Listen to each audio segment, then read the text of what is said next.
what a day for boxing. It's a great day for boxing, and extend my congratulations to the 2016 class that's been inducted today. And when you look at the support and the crowd that's here, you know that boxing is still alive and it's in good hands moving forward. And just a great honor to be serving as Grand Marshal, and I'd like to thank Ed and Grace for everything that they've done for myself and my family, and making us feel warm and welcome into this occasion. And I just want to wish everyone great health and success to all the new inductees, and let's continue to have great fights and memorable moments in boxing. Thank you. Thank you, Coach. Last night, those of you at the dinner saw that we were having a special occasion, a special 40th anniversary for the 1976 Olympic boxing team. They won 5 gold, a silver, and a bronze in Montreal that year. And they were honored last evening, as I said, a landmark anniversary, and we ask each member now to stand and be acknowledged. Louis Cordes.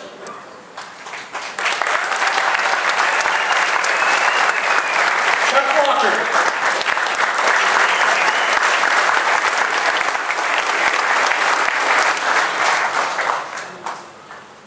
Charles Mooney.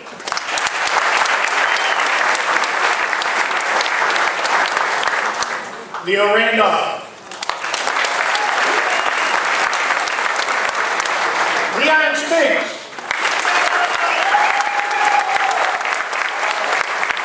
Michael Spiggs. And now I'm going to ask the last member to say a few words. Well, first I'd like to also mention that Howard Davis's Jr.'s wife, Carla, is with us today in the crowd, and we'd like to acknowledge her.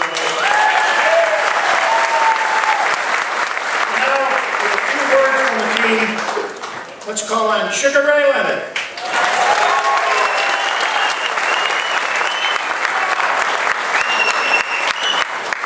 Thank you so much.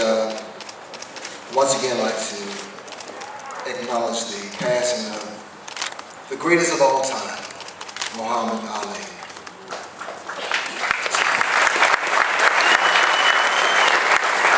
I want to say kudos to Ed Brophy, staff, and the incredible volunteers that make this event a reality.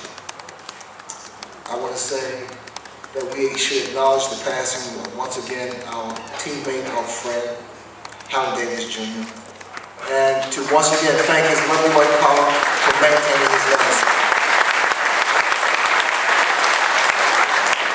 I have been a fighter for more than 50 years, and I tell you, I've accomplished quite a bit. I'm a blessed man, but the greatest achievement I personally feel is being a part of the 1976 Olympic team in Montreal.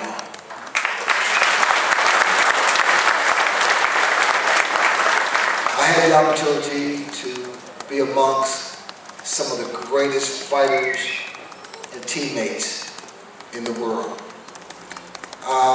This is so special to me, coming here, and I want to come here every year because there's nothing like it.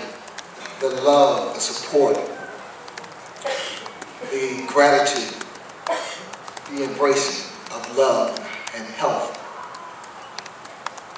That being said, if I can, I'll be here every single year, and I thank you so much. And once again, 1976, and we can go. Thank you so much. God bless you all.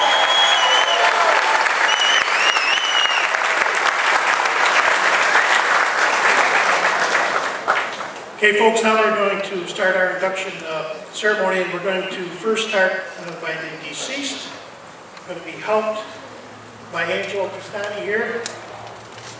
Born in 1962, this legendary fighter, multi-division world champion from Puerto Rico, held the WBC super featherweight title, the WBC lightweight title, the WBO light welterweight belt twice. Holds wins over Edmund Rosario, Vinny Pazienza, Roberto Duran, and Sugar Ray Leonard. With dazzling hand and foot speed, the flamboyant champion was never knocked out in 88 bouts. He retired in 2010 with a record of 79 wins, 6 losses, and 3 draws, with 38 KOs. He died on November 24, 2012. Hector Macho Camacho.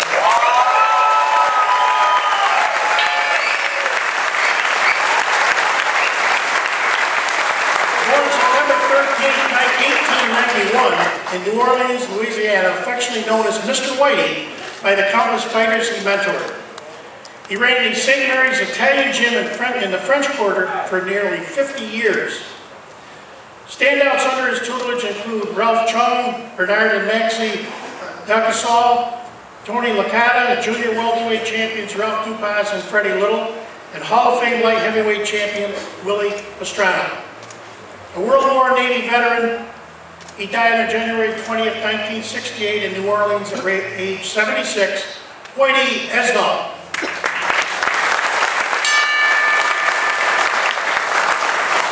Born on November 21st, 1906 in Birmingham, Alabama.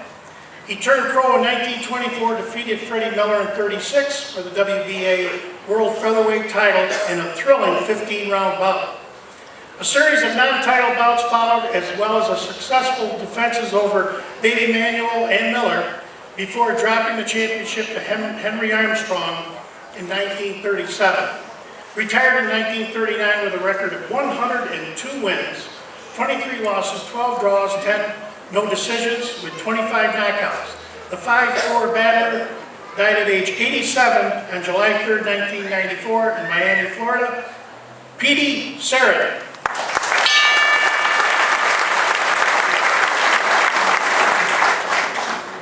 Now, folks, what I'd like to do is, we have a couple of our deceased families here, and we have a certificate we're going to award them. I'll read it to you. From the International Boxing Hall of Fame, there have been tens of thousands of people involved in the sport of professional boxing. Only a few are memorialized for their achievements in the International Boxing Hall of Fame. Inductees of the International Boxing Hall of Fame in Canastota, New York, are determined by the criteria of the Hall of Fame and the vote of the Boxing Writers Association of America and other boxing writers and historians from throughout the world. Congratulations on the high regard in which you are held by this knowledgeable group. The honor symbolizes your accomplishments in the sport of boxing, a worldwide year-round sport that requires discipline, dedication, and talent for the success you have attained. So I'd like to call up for Whitey Esnall, Bernard Fernandez, who will accept the certificate.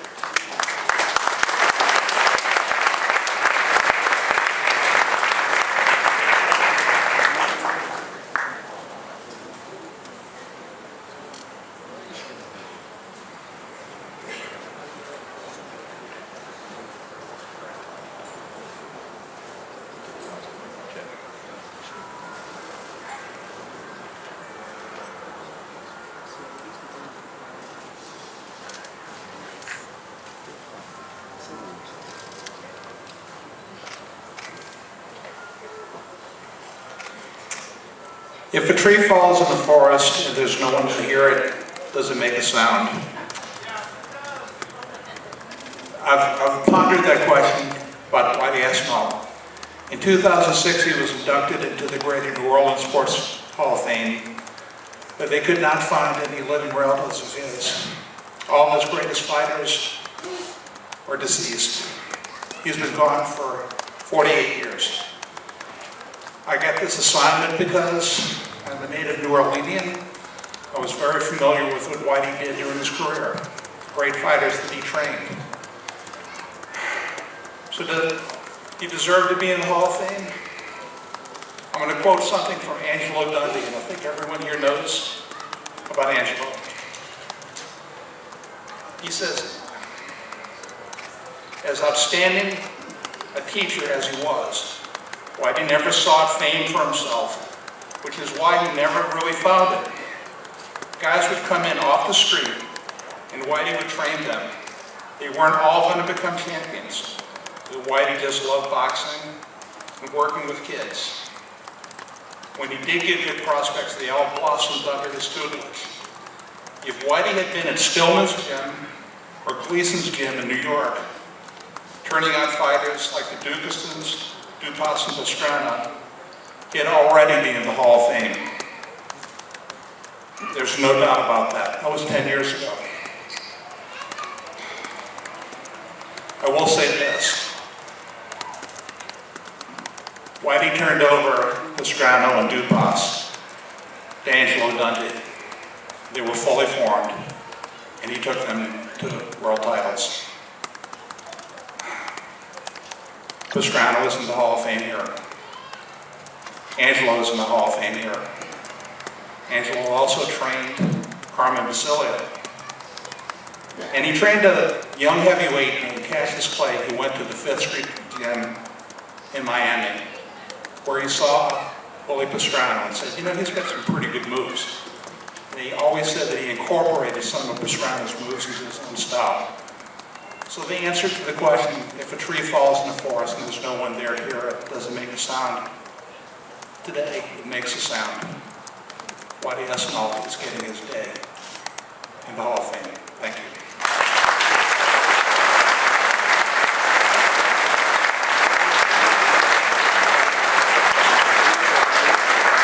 Next up, we have with us Maria Camacho Mateus and also Hector Camacho Jr. We'd like to have them come up.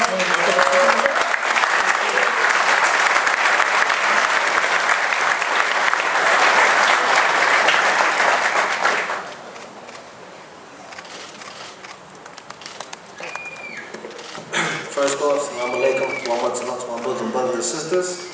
God bless the rest.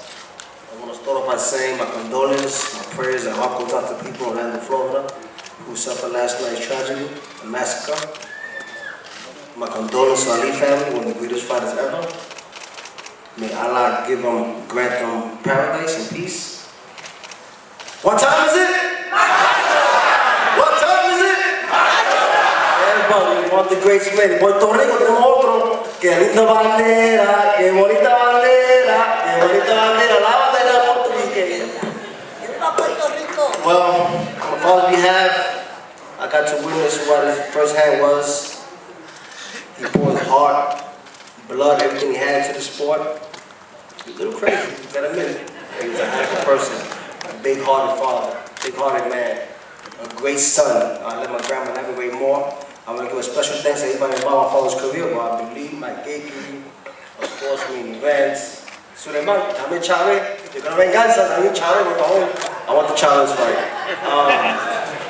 Thanks everybody. Thanks for the love and support. Thanks to Ed Brofield, the Hall of Fame staff. A great accomplishment, and God bless all of you.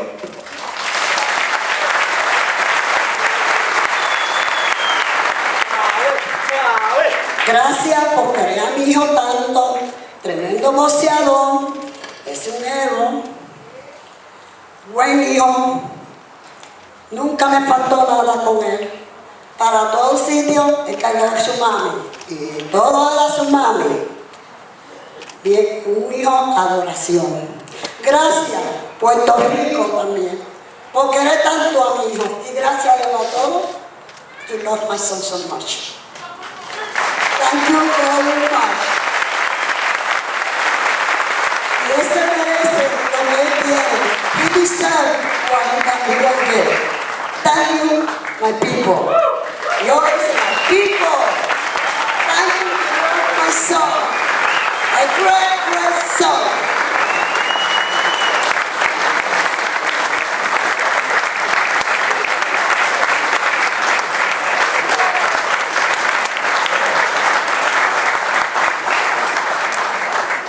Now we're going to start our presentations with the living inductees that are with us. And this time they're going to get the certificate, but they're also going to get the Hall of Fame ring.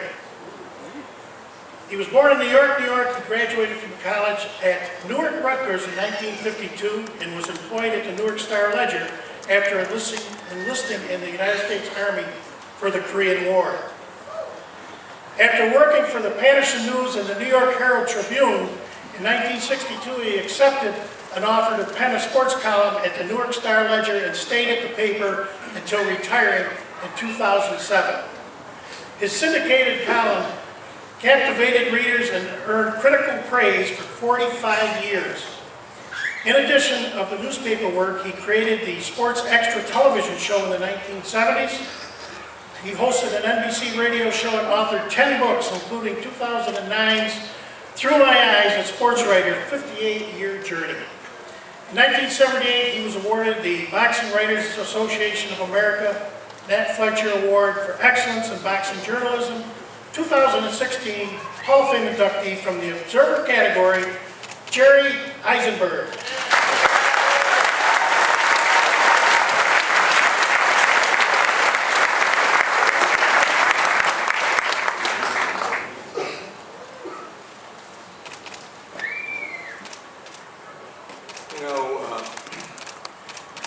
I'm very honored by this. I don't know that writers belong in the Hall of Fame, but I'm honored by it. We don't bleed, we don't sweat, and the only fight we have is with the clock.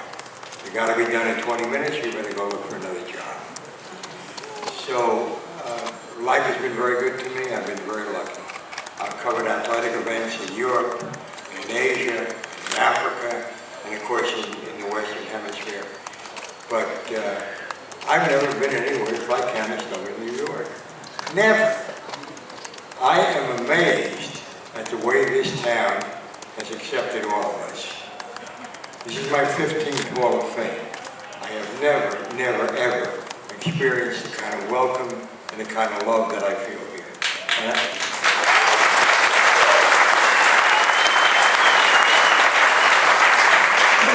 And I'm really grateful for that. It's been a very difficult period for me. My dear friend of 50 years, Muhammad Ali, passed away. And it's been hard. I've been doing a lot of radio shows and that sort of distracts me. But I'll tell you something. I made a speech here the other day. It was yesterday. It seems like it's been like 9 months this whole weekend. And in that speech, I kind of forgot the audience. I kind of began to see snapshots of him all over the world and what we talk about. But when I finished, I realized why I'm in the right place and why this is like a second home to me. Everybody in that audience understood. And that's something that I would like to dedicate myself to. I'd like everybody to understand who he was, what he really was, and I'm not going to bore you with a whole bunch of anecdotes except to say he was perhaps one of the greatest, if not the greatest, humanitarian I have ever known. I saw him do things that could bring tears to your eyes. And always play, and you've seen a public persona, but always with him and me and Gene Kilroy, who was the camp manager, it was no cameras, don't you write about this. And he did it.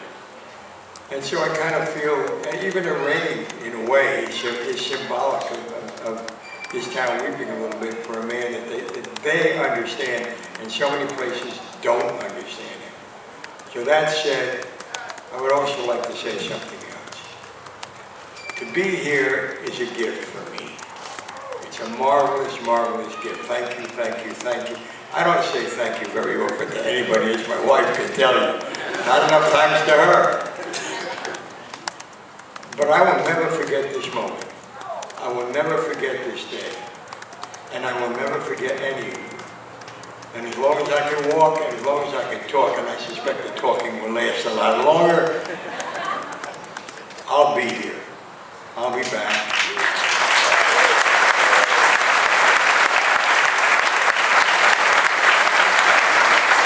And I wish I could thank each and every one of you personally. So instead, I'll thank Ed Brophy, who made this possible, the Hall of Fame. And one other thing about feeling home. These people. These people, some of them don't know me, most of them do. These people are my brothers. I had no brother. I had a sister and no brother, but I've got a lot of brothers up here. I will never forget you, and I pray that you'll never forget me.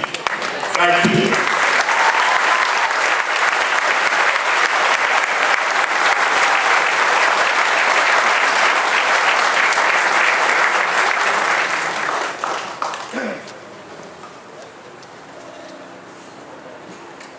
Born in Boston, his lifelong love affair with boxing began as a youngster watching Friday night fights.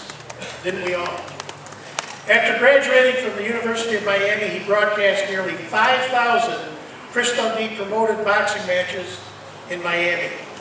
In 1972, he transitioned to television and called the 1973 Buchanan Frankie Otero lightweight bout, and in '74 he began calling all international telecasts for Don King Productions. He has called ringside action from more than 100 countries. He has called fights involving Muhammad Ali, George Foreman, Joe Frazier, Sugar Ray Leonard, Marvelous Marvin Hagler, Tommy Hearns, Roberto Duran, Emmanuel Holyfield, and Mike Tyson. 2016 Hall of Fame inductee from the Observer category, Colonel Bob Sheridan.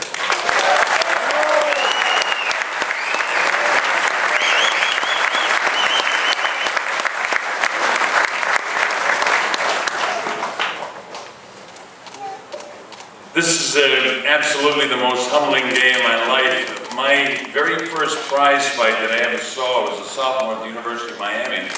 And we went on a certain night to the Miami Beach Convention Center to sell Coca-Cola for a fight between Cassius Clay and Sonny Liston. And I sat down in my little Coke stand there and looked up and said, man, this is professional boxing. How do you get into this? It was unbelievable. And that was the influence that Muhammad had. That night I met Chris Dundee, and 2 years later, after graduating, I started calling fights on radio for Chris. And I did that for 13 years, and of course, having the closeness with the Dundee brothers, you were close to Muhammad Ali, and I ended up calling about 20 of Ali's fights, and we became great friends until I did the Foreman-Norton fight, and Ali told me he was going to put me in a pot and cook me in Zaire, which thank God he didn't do, but it was a lot of fun. But to think that I'm entering this body and going into the Hall of Fame on just a couple of days after the greatest was laid to rest is just really, really humbling to me. I loved Muhammad like all of us did, and he'll be lost, but it's great to be with my new brothers in the Hall of Fame. I broadcast all their fights, and it's a thrill to join them. I'd just like to thank some fellas that came here. First off, my brother Jim, who's been fighting for 12 years with cancer, and he lived long enough to be with me on this great day. My wife Nanny from County Tipperary in Ireland has put up with me through 7 heart attacks and has kept me alive. Without you, Annie, I'd be gone. And my brothers from the Ancient Honorable Artillery Company of Massachusetts, my military company, there's about 30 to 35 of them here. I salute my generals Milano and Talbot. I salute you and thank you for being here. And my good friend Andy Edelman is here as well.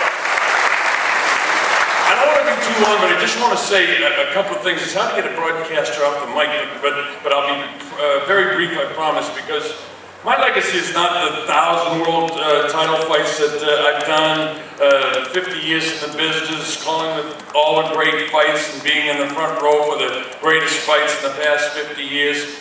But you know what my legacy in my mind is I tried to protect the sport.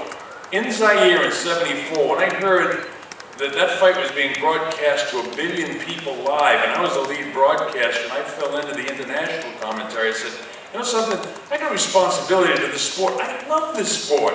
And at that time, the sport was being knocked a lot. So I went out of my way to protect the sanctioning bodies, the promoters. One of the great rivalries, I worked with Don King for 37 years, and then thanks to Hall of Famer Bruce Tramper and Marty Corwin from Top Rank Boxing, I've been calling for the past 10 or 12 years fights for Bob Arum again. So being with those two guys, and these fighters will tell you, their rivalry was terrific for boxing because they get more money. And that's what it's all about. I protect the referees, the sanctioning bodies. I see Paco Vacasel, one of the most righteous men in the world, and of course young Mauricio Suleiman. Your dad was a legend, much maligned many times, but I protected him because I've been to your conventions and I know all the great things the WBC has done over the years. I go to all of the conventions and try to learn about refereeing and judging. So when I'm on the air and they're complaining that this fight isn't just and fair, I point out, yeah, but there were 5 close rounds,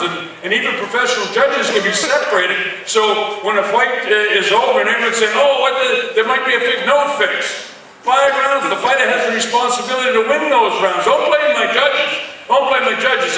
And I'm going to hundreds of million people around the world for 50 years, and that, to me, is the legacy. Protecting, I didn't mention one thing, the most important, the fighters. You know, they come up about a year or so ago, we started hearing about this protocol of head injuries in the National Football League. It's a concussion sport, no kidding. How about our guys? How tough are boxers? They go into this thing knowing that they could be maimed. And I've called 5 fights in 50 years in which one of the opponents died after the fight. So I have great respect. And not just for these great champions that are here. I respect that kid that's 15 years old that turns pro down in Mexico and takes a 30-hour bus ride to Tijuana to fight for $50. He gets back on the bus and goes back down and hopes he can take that 60-hour trip again to make $50 next week. Now, I protect my fighters. I love my fighters. And I will do everything I can do to protect the sport, and I have. Sometimes, like my good pal Dan Raphael and I, we disagree, but we're dear friends, and I know he's voted for me to get into the Hall of Fame for many years, but no, I love the sport and I will continue to protect it. I'm not done, and I'd just like to say one thing in conclusion, since we're in the state of New York, and to thank you, Mr. Brophy and your staff, what a great job this is, what a thrill it is for me, and because of my family, my friends, and my military guys, today, to borrow a quote from the great Lou Gehrig, I consider myself the luckiest man on the face of the earth to be in boxing.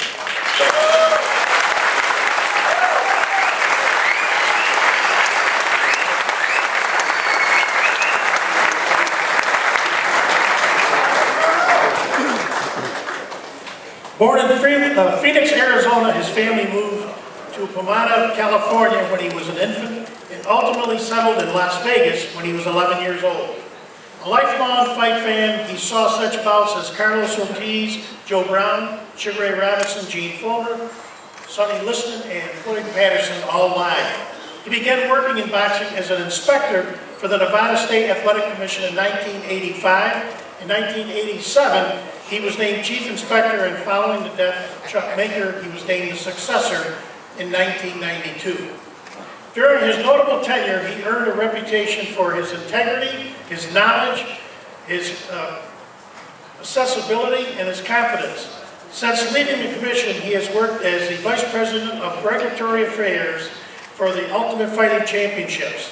2016 Hall of Fame inductee in the non-participant category, Marc Ratner.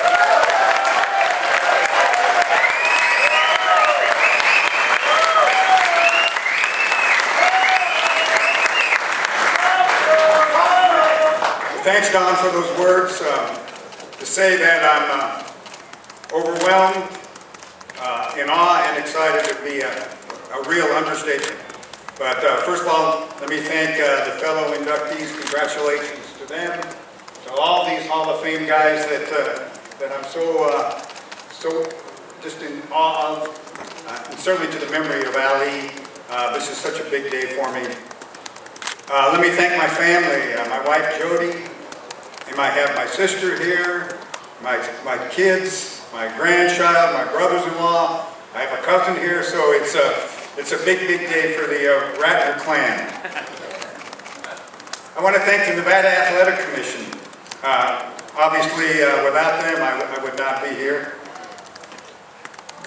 Certain people never get thanked. I want to start with the staff. I'm going to name the girls, Colleen, Sandy, and Barbara, and Daisy.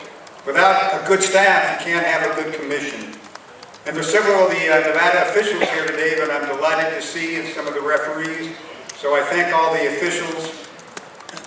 I was very blessed to have 3 Hall of Fame referees that we were able to assign to the fights. Mills Lane, Richard Steele, and Joe Cortez is here today, so that's very, very important.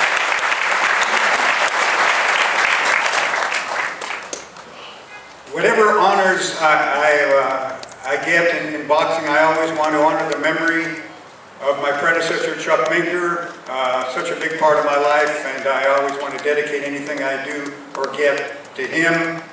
I also want to acknowledge the memory of one of the up-and-coming fine referees by the name of Mitch Halpern, who's no longer with us.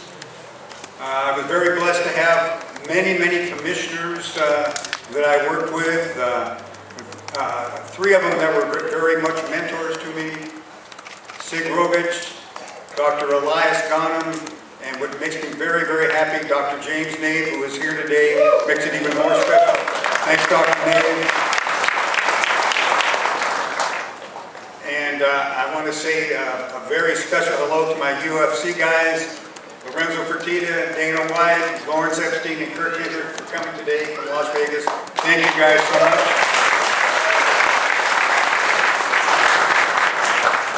There's three incidents that happened to me during my career that all of you know about, and I'll just share a little stories about each.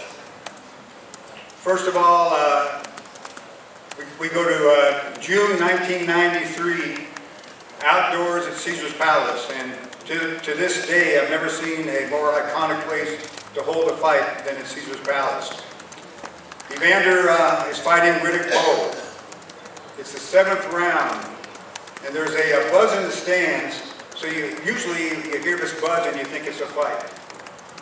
And I see people looking up, and all of a sudden out of the sky a guy flies in with a contraption with a fan on the back. They call him the Fan Man, and he lands right on the ring ropes. And to this day, the one who really deserves praise is Michael Buffer, Hall of Fame announcer Michael Buffer, for keeping the crowd calm. Because who knows what would have happened in 2003 instead of 1993. But when that happened, we knew enough to, in all sports you have to go by the clock, as somebody mentioned. So I went to the timekeeper and asked him how much time is left in the round. I think it was a minute 45, a minute 50. And I went to each judge and said, you may have to score this round. I don't know how long the interruption will be or if the fight continues. So the delay, I believe, was 21 minutes. And each judge scored a round after that. And this is the most ironical part. One judge scored it for Evander, one for Riddick, and one scored it even. And the irony is, if the judge who scored it even would have given that round to Bowe 10-9, then Bowe would have had a majority draw and kept the title. So it really did change the course of heavyweight history. And there's nothing in the rule book that says, what do you do when a guy flies in the ring? So, the second incident was, now we're in November 1997. At the MGM, 3rd round. Once again, it's Evander. Mills Lane is the referee in both of those fights, but Evander's fighting Iron Mike. I see Evander jumping up and down. I think that he either got hit low or his cup pinched him or something happened. And referee Mills called me to the apron and he said, he bit him, I'm going to disqualify him. And as my training as a football referee throughout the years, when you hear the words disqualify or eject, the first thing you do is say, are you sure you want to disqualify him? I just want to make, I didn't even know what happened at that moment. And Mills, he brought up the doctor, Dr. Homansky. He said he could go. And then it happened again, and obviously the fight was over. But I've always wondered, after the first fight, if Mike would have knocked Evander out, I probably wouldn't be here today. And lastly, the third incident happened, now we're talking April 2006. And, Zab Judah is fighting, at that time, I think he was still a pretty boy, Floyd. And it's at the Thomas and Mack Center. It's the 10th round. It was a good fight to start with. The first 4 or 5 rounds was pretty even. Zab was holding his own, and then Floyd took over. And in the 10th round, near the end of the round, Zab hit Floyd with a low blow. Floyd bent over, Zab hit him on the back of the head. That infuriated Floyd's Uncle Roger, who jumps in the ring, followed by Zab's father on the other side, Yoel, and we have a melee.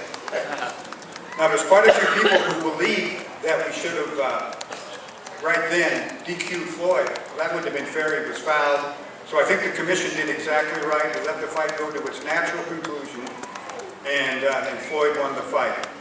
So those are my 3 incidents. I'm humbled. I want to thank Ed. I want to thank everybody It's such an important day, and I'm thrilled to be here, thrilled to be in Canastota.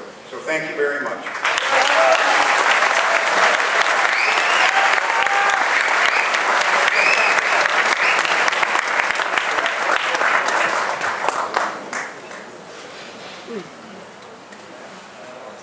He developed a passion for the sweet science as a child when his father took him to matches at Long Beach Stadium and other New York fight venues, where he saw such fighters as Sandy Sadler and Roland Nostalgia. In 1965, he began judging amateur bouts to gain experience, and then in 1967, he was granted a professional license from the New York State Athletic Commission. Over the next 3 decades, he judged over 100 championship bouts around the world. Among the notable fights he officiated include Emil Griffith, Dick Tiger II, Muhammad Ali, Ken Norton II, Michael Spinks, Larry Holmes 1, Evander Holyfield, Dwight Quaid 1. In 1986, he joined HBO's broadcast team as their unofficial judge and remains there today. 2016 Hall of Fame inductee in the non-participant category, Harold Lederman.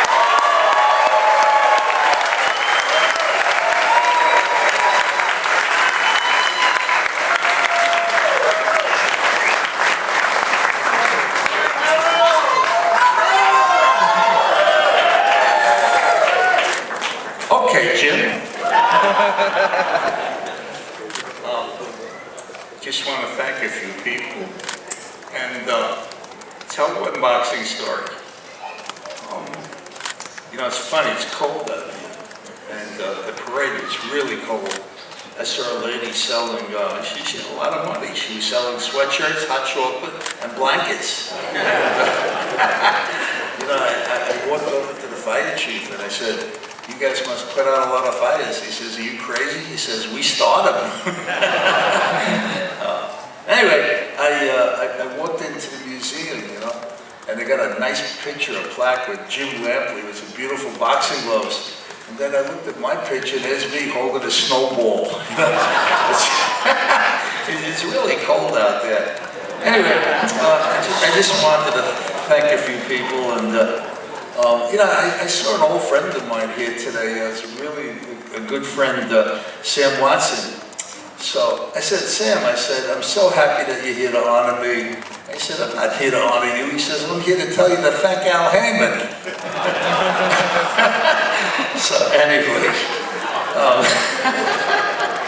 but anyway, be as it may. As I say, I want to thank a few people. First, let me thank my family.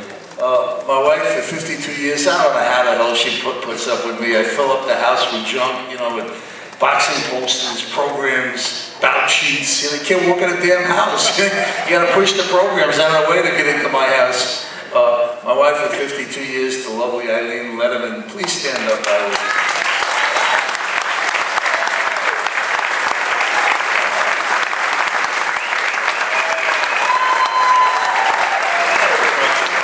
You guys know my daughter Julie, the boxing judge. You know, I just wanted to introduce my other daughter, Iris Weiss, and her husband Mark. Iris, stand up and wave to the crowd. Iris has 2 beautiful daughters, Sarah and Amanda. My grandchildren, Sarah and Amanda. My grandson Ben couldn't make it today. And we have a small family, so last but not least, my sister for the last 76 years. Or something like that. My sister Billy. I don't know who she was named after, Billy Burke, Billy Holiday, but my sister Billy and her husband, Phil Batman. And that takes care of the family. I just wanted to thank a few real old friends that, you know, that really, I feel, helped me get here. First of all, there's a guy that I know is not here. I know he's from Canastota. I just hope he's okay. Jack Obermeyer. Jack's been with me for 50 years. Greatest boxing writer in the world, and he's very sick. He's in his hotel room, and hopefully we'll say some prayers for him and it'll be okay. I wanted to thank Jeff Chow, who's his companion. Jeff has seen more fights than anybody in the world, and he certainly inspired me. A couple of you know, just a few old friends that are here that I wanted to thank. Russell Peltz, who left this morning, and my man Bruce Trampler. Bruce and I have been friends since God knows when, He's now the very successful matchmaker for Top Rank and, of course, a Hall of Famer. But I go back to the days where he was making matches for Chris Dundee in Miami, and that was a long time ago. Matter of fact, I go back further than that. I go back when he was in high school, and we were friends. So I want to thank Bruce Trampler for all he's done for me over the years, and also Don Majeski. I mean, Don's just been a friend forever. So got to thank those guys for getting me here. There's 3 Puerto Ricans I want to thank. I mean, yeah, I got 3 buddies in Puerto Rico, 1 million people on the island, I got 3 friends. First of all, the guy sitting in the 3rd row, the greatest president of any sanctioning body in the whole world, the one and only Francisco Paco Valcarcel. Stand up, Paco. I mean, you know, the Beatles always been great with me. You know, Paco's the best, you know? He's the best that ever was, and God bless him. I mean, I hope he doesn't rate any more dead fighters, but God bless him. The second Puerto Rican I want to thank is a great friend of mine. He's no longer with us, but he taught me so much about boxing. The trainer at Jerry Cooney, the legendary Victor Valley. Vicky used to come into my dad's drugstore every night and he'd say, Harold, he says, what am I going to do? He says, Jerry's breaking the ribs of all his sparring partners. I can't find sparring partners. I don't know what to do. Who's going to spar with Jerry Cooney? That used to make me laugh. But anyway, Victor was a great guy and he was a friend of mine. And the 3rd Puerto Rican I got to thank, and you know, a lot of you guys will come up to me, you know, they'll tell me all kinds of stories that he was this, that, he was a goth, he was a crook, but I gotta thank Pepe Cordero. Pepe Cordero was the greatest promoter I ever worked for. He took me all around the world, he treated me like a son, he treated my daughter Julie like a granddaughter. I mean, he made Julie a boxing judge, and I never worked for anybody like Pepe Cordero. I love him, I miss him. To me, he was the greatest. And the funniest thing is if you go to any referee, any judge that ever worked for Pepe, they'll tell you the same thing. They'll tell you they never worked for anybody that treated him as good as Pepe Cordero. So, you know, I love those 3 Puerto Ricans. I miss them, and, you know, they were all great to me. 2 Mexicans I got to thank. One is the one and only Rafael Mendoza, who's been my friend for years. And the second one I want to thank is the great president of WBC, Mauricio Suleiman. Mauricio, your dad was great, you're great, you're a chip off the old block. A few HBO guys I got to thank. First of all, by the way, you know, you see all these Showtime guys? I think they're trying to recruit me, you know? So Gordon Duvall had a rope, you know, he grabbed me, let him come here. I got to thank Showtime for sending all their announcers here today. Every announcer that ever worked for Showtime is here today. They're all congratulating me. Paulie Malignaggi is here, Gordon Hall's here, Raul Marquez is here. They're all here. Matt Donovan, I can't keep up with them. It's amazing. But anyway, I'm not going to Showtime. Thank a few HBO guys. First I got to thank the legendary Ross Greenberg for hiring me. I don't know, maybe he fell on his head that day, but because he may have been with HBO since 1986 because of Ross Greenberg and Seth Abraham. I thank them very much. They liked what I did in the first fight I ever worked for them, which is Trevor Berwick and Pimpler Thomas, and they've been asking me back ever since. So I got to thank Seth Abraham and Ross Greenberg. I have to thank my current boss, Peter Nelson, for keeping me on the staff, and of course our executive producer, Rick Bernstein. Got to thank the 3 producers that I work with all the time that really teach me more about television than anybody. First is Thomas Olafeld. Second is the nephew of Billy Crystal, and that's Jonathan Crystal. And third is the guy sitting in the aisle right here. I'd love him to wave to the crowd. The one and only, the greatest, Dave Harmon. There you go. Last but not least, I got to thank a few of the announcers. Max Kellerman and Roy Jones. Love Roy Jones. Goes on the air, tells us how great he was, but he was great.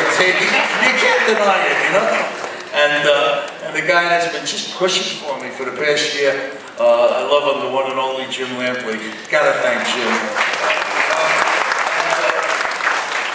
I just want to thank a few people. You know, I got real sick in 1971, and there was a couple of people that just stood by me that have been with me for many years. Melinda Dodd, just a shout out, Melinda Dodd, Sonia Thompson, Rena Dawley Amos with her son Max, Sanji Gorman from Florida, Lorana Ganaway from California, and my buddy from the drugstore when I was a pharmacist, Nicole Gatson. Thank you, guys. And last but not least, I just want to tell one boxing story and then I'll sit down. I thought about this for a while. I said, what am I going to talk about? And in the early 1970s, boxing was sensational in Philadelphia. But the problem was that Philadelphia was 3 hours away from my house. How could I go see Benny Briscoe and Eugene Sacco-Hart and Matthew Swat Muhammad, Marvin Johnson, Willie the Worm Monroe, if I get home at 3 in the morning and I had to go work at a drugstore the next morning? So I found out, I live in Orangeburg, New York, which is on the border of Jersey. I found out that there was a guy in the next town who was an editor of Boxing Illustrated magazine, big boxing and wrestling magazine guy, and his name was Lou Eskin. And Lou was a well-known referee all over the world, and I called him up and I said, Lou, you want to go to Philadelphia with me? And we started riding together. We went to Philly, we went to Baltimore, we went to Washington, D.C., we went all over the place. And Lou was a funny guy, you know, he was a little cheap. That's why we went to Philadelphia all the time, because he didn't want to hire anybody to write the stories for him. He figured he'd go himself. But it was okay with me. Lou passed away a few years of a heart attack.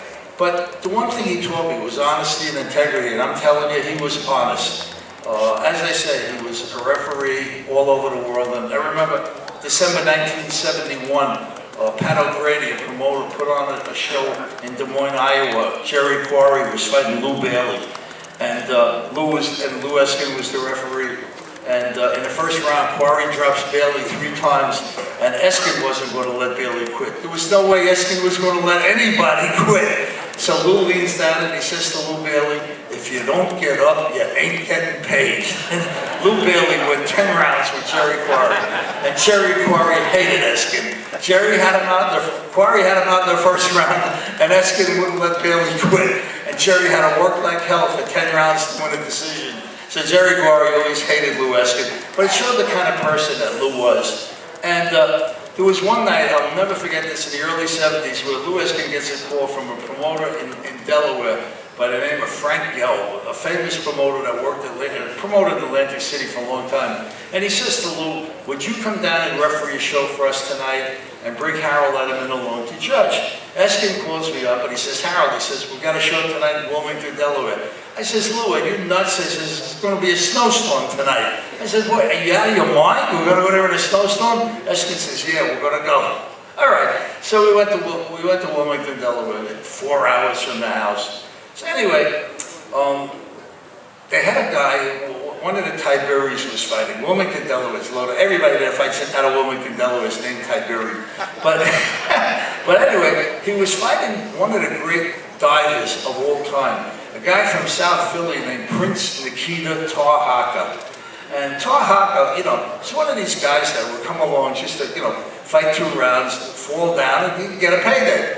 Sure as the devil, before the fight starts, Tar-Haka comes in, 2 African-dressed dancing girls with him, you know, banging on bongo drums. You know, Tar-Haka comes in the ring like he's, you know, a big hero from Africa. But he was there to do nothing but quit. And sure as the devil, about the 2nd round, Tar-Haka goes down. And I knew in my heart that there was no way that Eskin was going to let this guy quit. It turned out that the timekeeper in the fight was a guy that Frank Gelb brought from Philadelphia, elderly gentleman by the name of J.J. Harrington. Now, Harrington would work with a big, heavy wooden mallet, and he would go 1, 2 on the canvas. And, you know, you could hear him banging all the way to New York. And he was supposed to count until Eskin would get the standing fighter to the furthest neutral corner. Eskin would come back over the fighter on the canvas and pick up the count. And the official count really belonged to Lou. But Harrington never knew that. So Harrington's going 8, 9, 10. And Eskin's arm was going 11, 12, 13. At about 14, Tar-Haka gets up. You know? So anyway, in the next round, sure as the devil, Tar-Haka goes down again, and this time Lou counts him out. Lou comes out of the ring, he jumps out of the ring, and says, Lou, what the hell did you do? And he says to me, Harrington counts too fast. The end of the story was that it snowed about 4 feet that night. God only knows how the hell we got home. And Frank Helm says, I didn't make any money tonight. I'll take care of you guys the next time. And we got paid zero, zilch, nada. But, you know, this is the kind of stuff I learned from Lou Eskin. You know, he taught me honesty because Lou was honest. You weren't going to take a dive when Lou was the referee. And folks, I tell you the truth, to this day I miss him. But, you know, I love what he taught me. Anyway, thank you very much for having me. I'm thrilled to death. God bless you.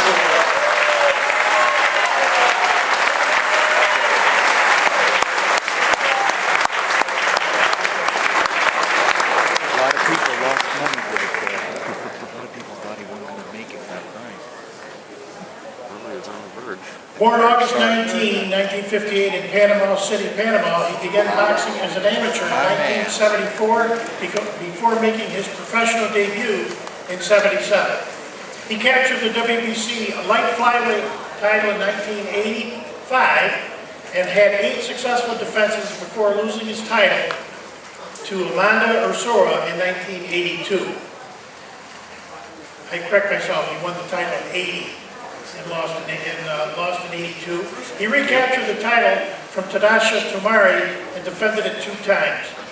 Then in 1985, he won the vacant WBA crown from Alonzo Gonzalez and registered 5 successful defenses.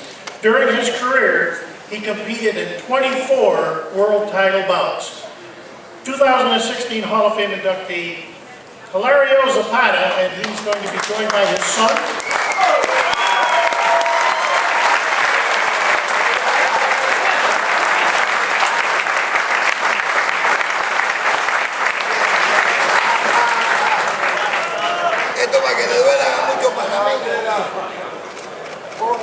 Zapata, que hay muchos deportistas en Panamá que no le dan gloria a Panamá, se pone la bata y se pone nada.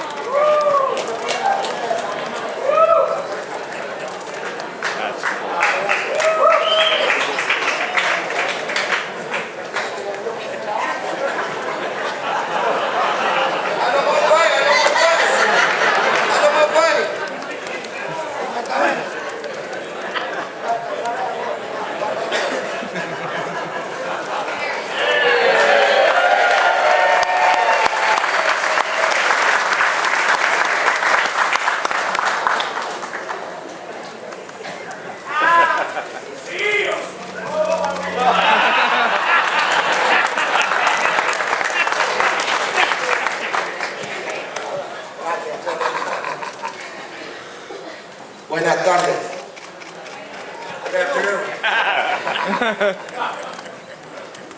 Tengo algo aquí corto que les quiero expresar de corazón de lo que yo siento. I have something here very short that I want to share with you all from my heart that I really feel.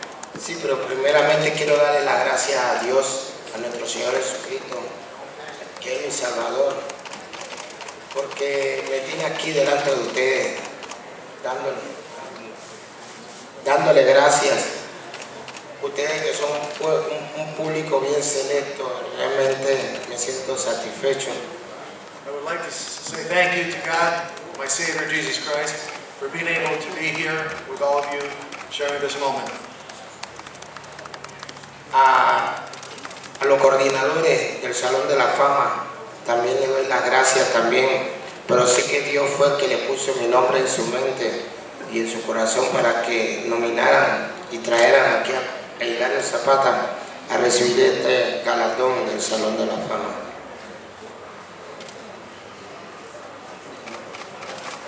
I'd like to give thank you to the Hall of Fame because God put my name in their minds to have me inducted here today on this special day. Lastimosamente no peleé mucho en Estados Unidos, pero nada más 2 veces. Pero para aquellos que han seguido mi carrera, espero que la haya complacido y agradezco a todos los boxeadores también, tanto de aquí como de Panamá. Firstly, I would like to say that I didn't fight very much here in the United States, but for those of you who followed my career, I thank you, and to everyone in Panama as well. Quiero darle las gracias también a Gilberto Mendoza Padre, que Dios me lo tenga en la gloria, que me hubiese gustado que estuviera aquí presente delante de mí. I would also like to thank Roberto Mendoza from heaven now watching upon us. Igualmente también me gustaría también que estuviese también Mauricio Mendoza, ya que también ahí fue donde fui primeramente campeón mundial. I would also like to thank Mauricio Mendoza because with him I was able to be my first champion. Gilberto Mendoza, hijo, y a todo el equipo de la AMB, ya que ellos me apoyaron mucho para este galardón que hoy estoy recibiendo. To Roberto Mendoza and all of the WA who have supported me in my career. Quiero decirle que me siento complacido, me siento contento, porque estoy aquí. Nunca pensé que iba a entrar al Salón de la Fama. I'm very grateful and happy to be able to be here. I never expected that I would reach this level to be here in the International Boxing Hall of Fame. Pero todo el sacrificio que yo hacía arriba del ring, con mis entrenamientos, una disciplina adecuada y sobre todo con la técnica de, nosotros le decimos en Panamá, pai pai, no estoy. The technique that in Panama Pai Pai has prepared me in the ring to be able to reach the heights that I reached. Le doy la gracia también a todos ustedes que están aquí soportándome en estos momentos, porque sé que también quieren ir a comer. I also like to thank everyone here who is supporting me. Thank you very much.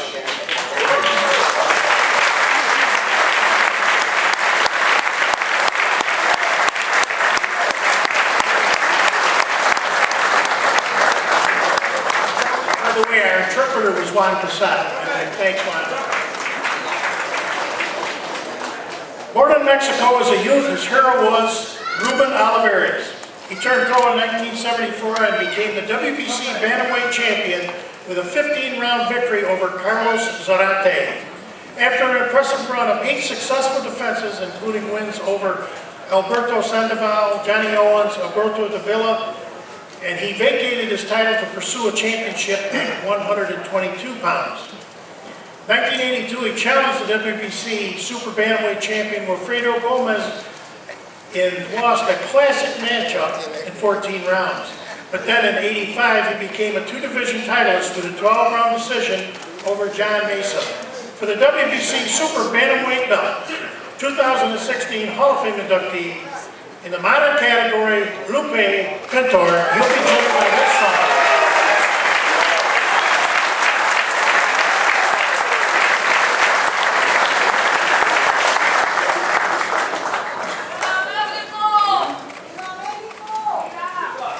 Buenas tardes, muchas gracias.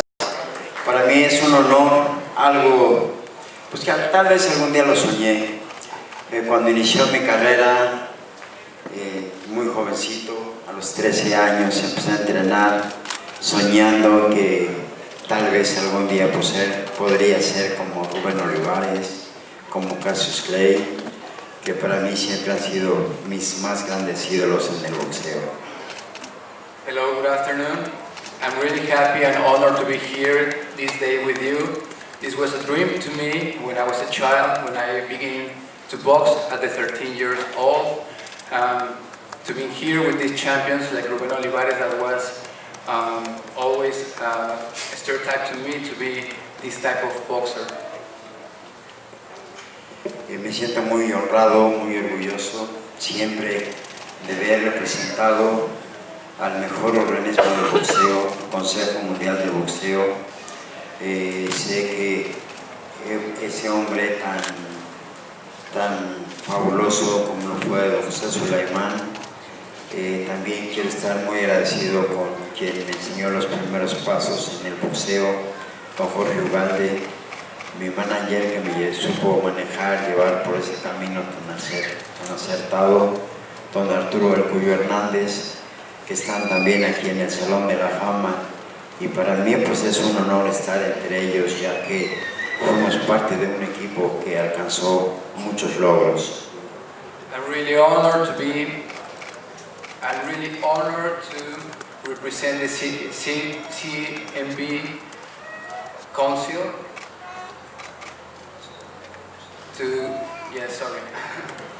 It's an honor to me to be part of CMB and to the opportunity that Mr. Jose Sulaiman gave me. And also I want to thank El Cuyo Hernandez, who was my manager and who always teach me to be the best man.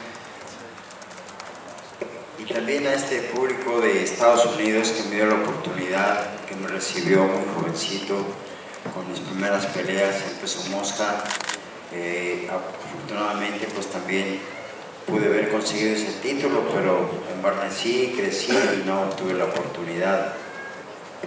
Also, I want to thank to all the American, to the US people that always help me and that always support my career since the beginning. Muy orgulloso de ser un mexicano más que está en este lugar tan importante, tan distinguido. Pues es el precio al esfuerzo, a la disciplina, a los sueños que uno quiere realizar.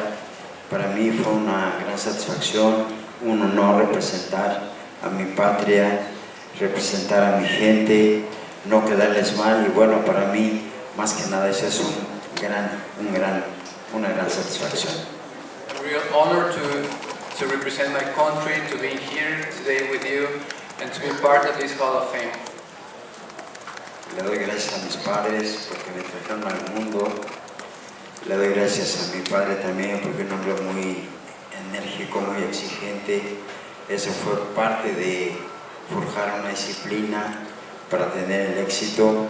Le doy gracias a mi esposa, le doy gracias a mis hijos, le doy gracias a toda la gente que está aquí conmigo, que de alguna manera saben de esa trayectoria, y pues yo estoy muy satisfecho, muy agradecido por estar entre esta gente tan distinguida en el Salón de la Fama.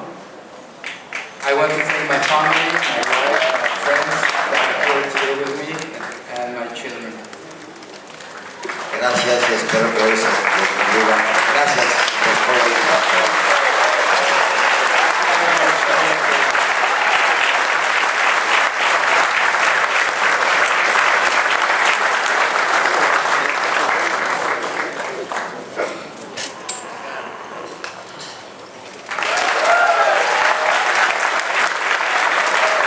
Thank you. Gracias, muchas gracias.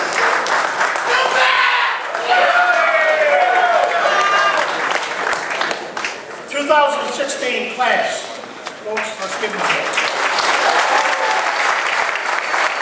Hey. 27th International Boxing Hall of Fame. Is there a there you go.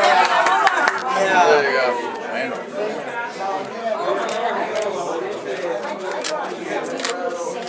Beautiful, beautiful. Thank you, thank you.